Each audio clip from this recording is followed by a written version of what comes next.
you boys doing? I want to talk about something real quickly.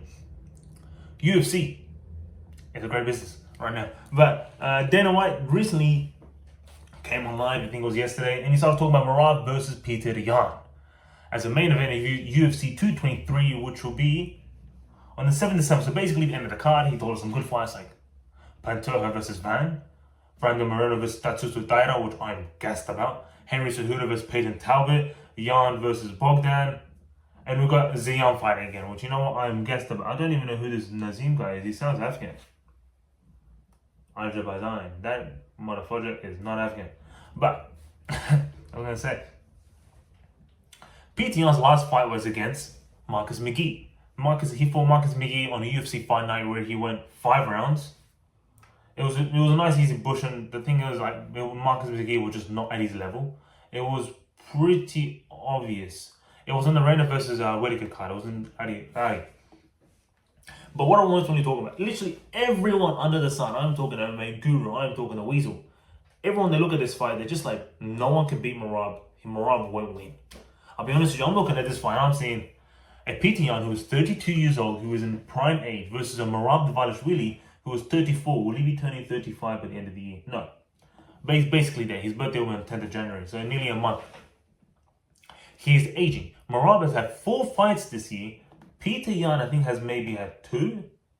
He fought Davison. No, that was last year. So he's had 1 fight this year. He's won 1 fight. Yes, you can be like, okay, he's had 1 fight, which was not even that long ago. It was in July, 26th of July. So it's not like he's washed or he's like cold or he doesn't have good enough. He's not warmed up. Merab is definitely warmed up. But what Merab will have is a lot of injuries. He will have so much tissue damage. He will have so much ligament damage. I just think that Petr Yan, who's at 32 years old, he is bigger than Merab. He's not stronger, but he's definitely way more technical. Probably the most technically efficient fighter in the UFC's bantamweight division. I don't even think that's even got to be checked. But if you look at all of the rankings, it's very obvious that Petr Yan and maybe Umar are the only 2 people that could maybe beat him. And I think Petr Yan can be that guy. Look, maybe my thinking will change, but if I'm looking at this fight straight on, my first pick is Petr Yan. I feel like I've seen Merab's fights, and it's just really weird. He crashes in with no setup. He crashes in with no head movement. He kind of just moves. He kind of lunges, and I just don't like a fighter doing that. I don't think that's a good thing for a fighter, especially a fighter who has a Muay Thai background. A fighter with a Muay Thai background will just see those, and he'll crash in with his own elbows. Every time he gets, he will be getting the underhooks. Petr Yan's always shown great takedown defense. He's shown it against many fights. Jose Aldo, the Merab fight, he only got taken down 9 out of 50 times. I don't know.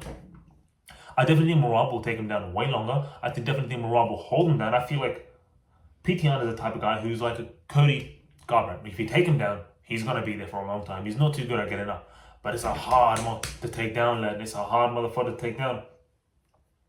And I feel like that's the presence that we're going to have again. If we're looking at our top rankings, the only person that can punish Merab's blitzes or his lunges, more like it's like DDP's lunges, are Sean O'Malley, Petr Yan, and that is it. Only people who can damage and reverse Merab's takedown attempts is Umar and Petr Yan. Who can actually punish Merab's takedowns? It's Petr Yan. Petr Yan can definitely get a clinch, definitely get the underhooks and throw deadly knees, throw the elbows over the top. I think he can damage him. He's going to damage him with body kicks. I don't think Petr Yan's going to be looking for a finish.